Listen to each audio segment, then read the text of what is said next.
Христи აღსდგა. Христи აღსდგა. Христи აღსდგა. მოგილოცავთ აღდგომის ბრწყინვალე დღესასწაულს თქვენ იცით დღევანდელი კვირა არის კვირა ცხოვლობა, ცხოველი ძველ ქართულად ცოცხალს ნიშნავს, ანუ კვირის გაცოცხლება არის დღევანდელი დღე, აღდგომის კვირის გაცოცხლება. აღდგომის დღესასწაული იმდენად დიდია, რომ არც ერთი დღესასწაული არ მეორდება, ესე რომ ვთქვათ. ყველა დღესასწაული აქვს წინა პერიოდი და შემდგომი პერიოდი, მაგრამ ესე რომ დღესასწაული გაცხოველება, ანუ განახლება ხდებოდეს, ესე არც ერთი დღესასწაული არ არის და ესეც მეტყველებს იმას, რომ აღდგომის დღესასწაული არის ვითარცა დედოფალი მხევალთა შორის დგას ყველა დღესასწაულებში და აქედან მოყოლებული საყვარელო ჩვენ ყოველ კვირა დღეს მსახურებთ აღდგომის მსახურებას. ყოველ კვირა დღეს, როდესაც მოგზანდებით თქვენ ეკლესიაში, იკითხება აღდგომის საკითხავები და ჩვენ ვკითხულობთ აღდგომის მუხლებს. რომლის დანიშნულებაც არის ის, რომ ჩვენი გული, ჩვენი სული, ჩვენი გონება მეტად უფრო ირწმუნოს და მეტად უფრო გაიხაროს აღდგომის დღესასწაულის, იმიტომ რომ დღევანდელ სახარებაში სწორედ ეს წერია, რომ როდესაც იხილეს მოციქულებმა უფალი და განიხარეს, ერთი სიტყვით წერია. აი ამ განიხარეს შემდგომ მოციქულები უკვე თქვენ ისით როგორ სალმონის სიტყვები რო ვთქვათ, როგორ ყოველსა ქვეყანასა განხდა ხმა მათი და კიდეთა სოფლისათა სიტყვანი მათი. ღირს დაფიქრებად ის, რომ 12-მა კაცმა როგორ მოაქცია მთელი მსოფლიო, თან ცივილიზაციის რა დონე იყო, რა განვითარება იყო ადამიანების და ღირს დაფიქრებად, რომ ესე იგი რა ძალა იყო, რომ 12-მა კაცმა მთელი მსოფლიო მოაქცია მართალსარწმუნოებაზე და სწორედ ეს სიხარული იყო. იცით, მანამდე წერია დღეს სახარებაში დღევანდელ საკითხულში, რომ როდესაც შემწუხრდა დღე იგი ერთშაბათისაი, ეს აღდგომის დღე არის. ქრისტე რო აღდგა იმ დღეზეა საუბარი. და როდესაც იმ დღესვე, როდესაც შემწუხრდა, მანამდე ხდება ის, რომ მარიამ მაგდალინელი მიდის, მენელსასხებლები დედები მიდიან. მაგრამ წუხრზე უკვე წუხრი იცით რომ საღამო არის, ხო? წუხრის ჟამზე უკვე უფალი მიდის მოციქულებთან. და მოციქულები, რომლებიც შეკრებული იყვნენ შიშისათვის ურიათასა. აი ამას უყურეთ, მიაქციეთ ყურადღება. მანამდე არ წერია, რომ მოციქულები გახარებულები იყვნენ და წავიდნენ. ისინი მათში ქრისტეს აღდგომის წმენაზე უფრო მიუხედავად იმისა, რომ მოვიდა მარიამ მაგდალინელი, მოვიდა მენელსასხებლე დედები, პეტრე და იოანეს ამბავი მოყვნენ ესენი, იმიტომ რომ მოვიდნენ დედები, პეტრე და იოანე გაიქცნენ საფლავთან და ნახეს ის ტილოები შეკეცილი, რაზე ჩვენ უკვე საუბარი ქონდა. მაგრამ მიუხედავად ამისა, მათში შიში ჰურიებისა უფრო მაღალია ვიდრე სიხარული აღდგომისა. ანუ ჯერ არ წამთ, ესე რომ ვთქვათ.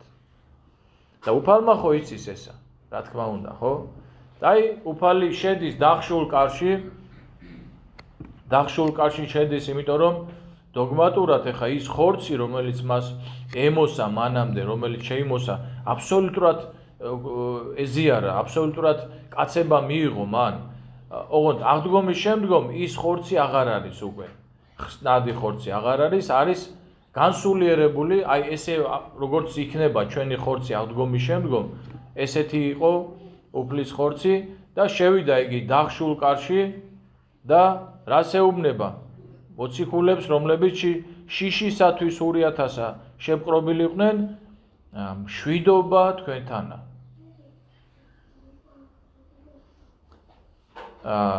მშვიდობა იყო და არის პირველი, რომელიც არის აუცილებელი პირობა იმისთვის, რომ ადამიანმა იცხოვროს სარწმუნოებრივი ცხოვრებით. და ამ მშვიდობას უფალი გვაძლევს ჩვენ. აი ნახეთ რამ სამგზის მეორდება. მშვიდობა თქვენთანა უფალი და ამით ხაზი არის გასმული იმაზე, რომ რამდენად მნიშვნელოვანია აი ეს მშვიდობა იმისთვის, რომ ადამიანმა იცხოვროს მართლ მორწმუნე ცხოვრებით. იმიტომ რომ ეშმაკი სწორედ მშვიდობას ურღვევს ადამიანს. თუ ადამიანს შიგნიდან მშვიდობა ვერ მოარღვია, რაც არის მშვიდობა, რომ მე რაც არ უნდა ტალღები მომაწყდეს, მე ვიცი რომ კლდეზე ვდგევარ მე, ხო? შესაბამისად მშვიდობა მაქვს.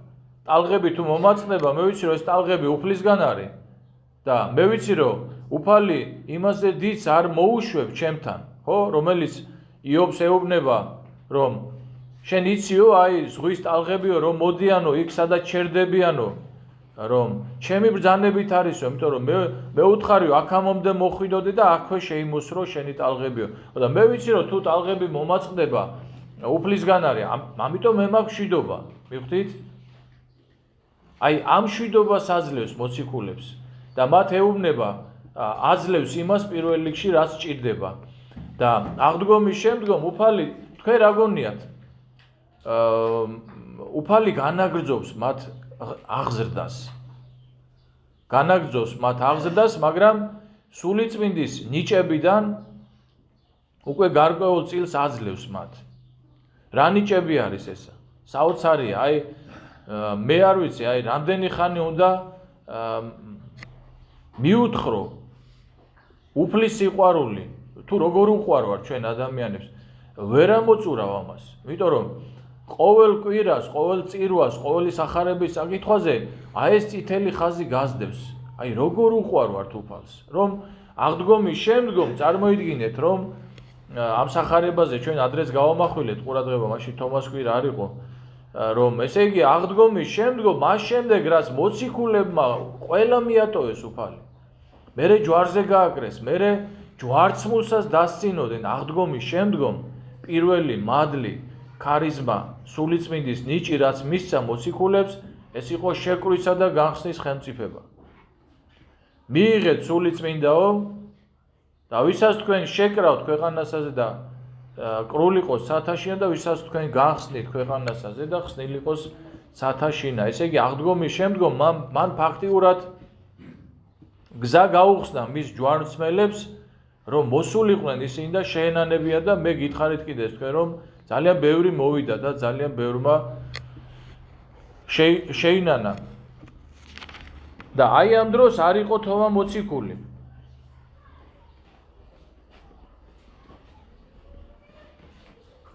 და როდესაც მოვიდა თომა მოციქული შემდგომ და მოციქულები უყვებიან, ეს ერთმანეთის მიმართ ეს რაღაც ემოციების გაზიარება იყო, აი თუნდაც რო ვთქვით, აი მენელსაცხებლედები, მარია მაგდალინელი, პეტრე, იოანე, მერე ლუკა და კლეოპას გამოეცხადა კიდე ერთმანეთს რო შეხვდებოდა, ხა მეტი უპირატეს საფიქრალი არ ქონდათ. ესენი უყვებოდნენ, რომ აი ვიხილეთ უფალი.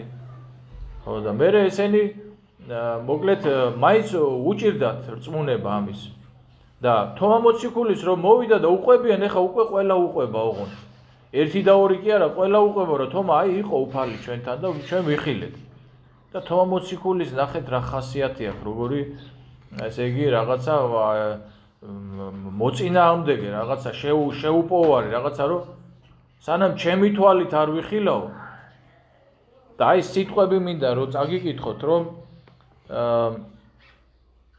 უკვე თუ არა ვიხილო ხელთა მისთა სახე იგი სამშვალთა და დავსნე თითნი ჩემი ადგილსამა სამშვალთასა და დავსდვა ხელი ჩემი გვერდსამისა, კაი ერთი არ გეყოფა? იძახის რომ თუ ჩემი თვალით არ ვნახავ იმ ჭრილობებს ხელზე რო ქონდაო. ხო, კაი დაუშვა თქვა ესა, ხო? არა, მერე კიდე ამბობს რომ ჩემი ხელი თუ არ შევეხებიო გვერდში რომ ლახვარი უგმირესო, არასადამწმენესო. აი ეს სიტყვები თქვა. და მიაქციეთ ყურადღება, როდესაც 8 დღის შემდგომ უფალი ისევ ეცხადება მათ, ისევ დახშურკარში, ისევ მშვიდობას მისცემს და თომა მოციქულს რა სიტყვებს ეუბნება. მოყვენ თითნი შენ და იხილენ ხელნი ჩემნი. სიტყვები ნახეთ იგივე სიტყვებს უმეორებს და მოიღე ხელი შენ და დამდევ გვერდსა ჩემსა. და ნუ იყოფი ურწმუნო, არამედ რწმენი. აი ხა ბოლო სიტყვები რო არის, ბოლო სიტყვები, აი ნუ იქნები ურწმუნო, არამედ ირწმუნე. ეს საერთოდ აი სიყვარული ეს რაღაცა აქ რაღაცა გადახვევა არის. აი უყურეთ რომ და უფალი ისმენდა ამ სიტყვებს, თომ რო თქვა რომ სანამ ჩემი თვალით არ ვნახავ იმ ჭრილობებს ჩემი ხელით არ შევეხები და უფალი მოდის და ეუბნება რომ იცის მან ესე რო თქვა. და ლოგიკური გაგრძელება რა უნდა იყოს ამის? არ ცხენია? აჰა, მოდი ნახე, არ ცხენია, მაგრამ უფალი ეუბნება, ნუ იქნები ურწმუნო, არამედ ირწმუნე. აი რა უნდა უფალს ჩვენგან? რატომ სულ გძელებს უფალი? მაგალითად ნებისმიერ აი ჩვენი სოფლის პირობა ავიღოთ, ხო? მე აი 11 წელია სოფელში დღეს ეხა ნახავთ ადამიანებს აღარ გაგიყვანთ, ერთ წირვაზე არ არის მოსული. წირვა რა არის ჩვენ ვიცით, ხომ? წირვა არის მადლიერება უფლისადმი, ხო? ანუ კაცი ცხოვრობს, სუნთქავს, ჭამს, სვამს, ძინავს, ღვიძავს, აზროვნებს, შემოქმედებით საქმიანობაშია და ამდენი წელია ერთხელ არ მოსულა მადლობა არ უთქვია ღვთისთვის, მაგრამ უფალი სულგძელებს და უფალი ელოდება იმას, რომ ნუ იქნები ურწმუნო, არამედ ირწმუნე. და რა თქმა უნდა ყველა ადამიანს მიხედავს. აქ ჩვენ კიდე ერთი რამე მინდა რომ დავინახოთ, რომ როგორ ზრუნავს უფალი თითოეულ ადამიანს. იქ სხვა მოციქულები ყველა იყვნენ. მარტო თომა არ იყო. რა, უფალი ვერ ეტყოდა, რომ აი თომასაც უთხარით, რომ მე ვიყავი და ნახე თქვენ ჩემი ჭრილობები და უთხარით თომასაც, მაგრამ ჩვენ ხედავთ, რომ უფალი თომა მოციქულს როგორც ერთ ადამიანზე, ერთ მოციქულზე ისე მოდის მათთან მრავალგზის ეცხადებოდა უფალი აღდგომის შემდგომ ამაღლებამდე. აი ეს გარკვეული პერიოდი, ამას ზატიკის პერიოდი ქვია. აღდგომის შემდგომ ამაღლებამდე ბევრჯერ გამოეცხადა უფალი. ბევრი სასწაული მოახდინა.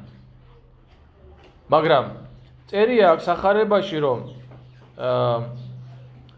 მრავალიო სხვანიცა სასწაული ქნა იესო წინაშე მოწაფეთა თვისთა, რომელი არა დაწერილ არიან წიგნს ამას. რატომ არ დაიწერა? იმიტომ რომ რაც წერია, ხოლო ესე დაიწერა, რათა გრწმენეს, რამე თუ იესო არის ქრისტე, ძე ღმრთისა და რათა გრწმენეს და ცხოვრება გაქონდეს სახელთა მისთან. აბსოლუტურად საკმარისია. შენ ადამიანი რო ხარ, გონიერი არსება, ხო? აი რო ისმენ ამ თომა მოციქულის ამბავს, ამ ლუკას და კლეოპას გამოცხადების ამბავს, ამ მარია მაგდალინელის ამბავს, როგორ იხილა აღდგომა, ამ მენელსაცხებლედების ამბავს, აი ამ მოციქულების ამბავს, ამ ყველაფერს, აი ამის მერე იცით ერთი შემთხვევა, გახსოვთ თქვენ ლაზარეს მკვდრეთით აღდგინება, ხო? უკაცრავად ბოდიშვიხტი, მდიდარი და გლახაკი ლაზარეს იგავი, გახსოვთ, ხო? იქ მდიდარი ეუბნება, რომ გააგზავნეო იქო ლაზარეო, რომ უთხრას იმათო და ისინი აქ არ მოვიდენო. და უფალი აბრაამი ეუბნება, რომ იქო მოსე და წინასწარმეტყველი არიან და იმათ ისმინონო.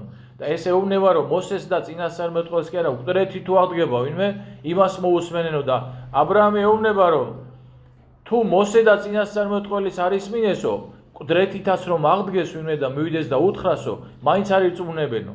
აი ეგ პრინციპი არის აქ. ესე იგი, სახარებაში რაც წერია, აბსოლუტურად საკმარისი, აი ვერც ერთი ადამიანი დაბადებული ძე ხორციელი ვერ იტყვის იმას, რომ არ მეყო მე ის რაც სახარებაში წერია, მეტი რატომ არ დაიწერა. ვერ იტყვიან ამას, რატომ? იმიტომ რომ აბსოლუტურად საკმარისად არის დაწერილი იმისთვის, რომ ირწმუნოს ადამიანი. თუ შენ ეს არ ირწმუნე ამის მერე, ხო? შენ მართლაც რომ მკვდრეთით ამდგარი რომ ნახო შენი ვინმე და ის იმან გითხრას და იმან მოგიყვეს, არ დაუჯერებ შენ იმას. ასე რომ უფალმა არ დატოვა არაფერი. არაფერი არ დატოვა იმისთვის, რომ ჩვენ ვირწმუნოთ.